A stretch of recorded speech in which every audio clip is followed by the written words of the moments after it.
Hi అండి, అందరికీ నమస్తే. ఎలా ఉన్నారు? బాగున్నారా? ఇక నుండి రోజు డైలీ వ్లాగ్స్ అయితే షేర్ చేస్తానండి. వీడియోస్ అయితే చివరిదాకా చూసి సపోర్ట్ చేయండి. ఒక లైక్ అయితే ఇవ్వండి. లైక్ ఇవ్వడం వల్ల నా వీడియోస్ చాలామందికి రీచ్ అవుతాయి అన్నమాట.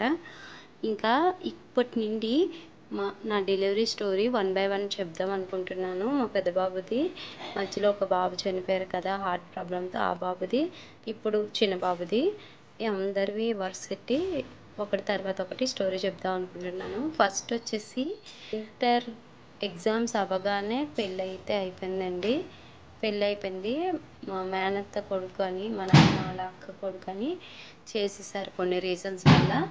చదువుకుంటానన్నాను, కాకపోతే మా అత్తకి బాగాలేదని అప్పుడు ఇంకా బాగోకన్నా పెళ్ళయింది కదా, ఇంకా చదువుకుంటే బాగుంటుంది ఏంటని మా అమ్మ అన్నది, ఇంకా చాలామంది అన్నారని చదువు కూడా చదవలేదు. ఆ ఇయర్ మిషన్ అయితే నేర్చుకున్నాను, స్టిచ్చింగ్ మిషన్.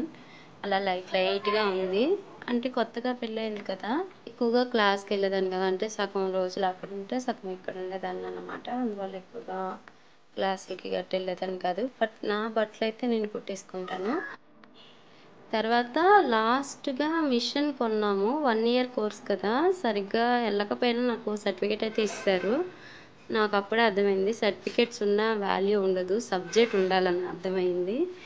ఇంకా తర్వాత 1 ఇయర్ అనగానే నాకు కరెక్ట్గా స్టిచ్చింగ్ మిషన్ కొన్నాను. ఇంక ప్రాక్టీస్ మొదలెడదాం అనే టైంకి మా పెద్ద బాబు ఇంకా ప్రెగ్నెంట్ అనమాట. మిషన్ కొనేసాక ఇంకా తొక్కకూడదు అనేసారు, ఇంకా ఆపేసాను. అప్పుడు డిగ్రీలో జాయిన్ అయ్యాను. Thank you for watching. మిగిలింది నెక్స్ట్ వీడియోలో చెప్తాను.